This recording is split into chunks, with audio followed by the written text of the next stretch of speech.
যেহেতু নামাজ একটি সর্বশ্রেষ্ঠ ইবাদত, এই নামাজ আল্লাহ পাক রব্বুল আলামিন দেওয়ার সময়ও একটি উৎকৃষ্ট পন্থায় আল্লাহ পাক রব্বুল আলামিন এই নামাজ বান্দাকে দান করেছেন।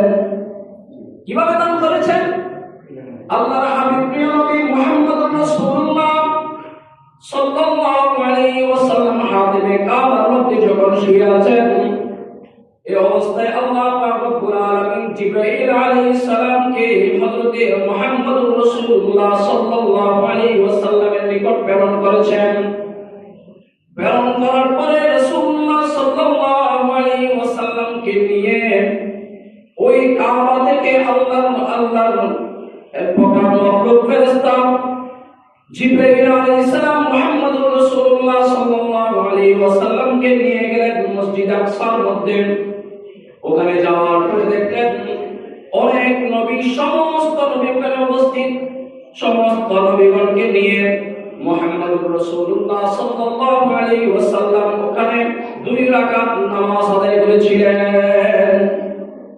সমস্ত নবী ইমামতি করেছিলেন মুহাম্মদুর রাসূলুল্লাহ সাল্লাল্লাহু আলাইহি ওয়াসাল্লাম। এরপর আল্লাহ পাক রব্বুল আলামিনের হুকুমে জিবরাইল আলাইহিস সালাম মুহাম্মদুর রাসূলুল্লাহ সাল্লাল্লাহু আলাইহি ওয়াসাল্লামকে নিয়ে উর্ধ্বগমন শুরু করলেন।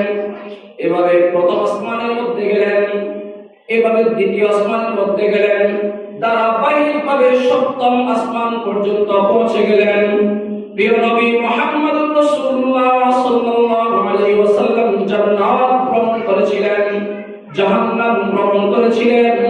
প্রিয় নবী মুহাম্মদুর রাসূলুল্লাহ সাল্লাল্লাহু আলাইহি ওয়াসাল্লাম আরশ কুরসি ভ্রমণ করেছিলেন। প্রিয় নবী মুহাম্মদুর রাসূলুল্লাহ সাল্লাল্লাহু আলাইহি ওয়াসাল্লাম সিদরাতুল মুনতাহা ভ্রমণ করেছিলেন।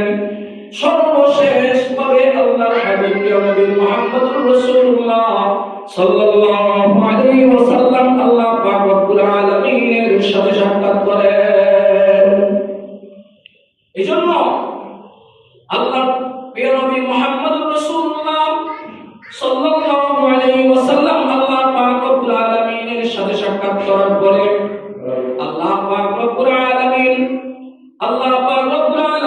প্রিয় হাবিব মুহাম্মদুর রাসূলুল্লাহ সাল্লাল্লাহু আলাইহি ওয়াসাল্লামকে উপহার দিয়েছিলেন সালাত।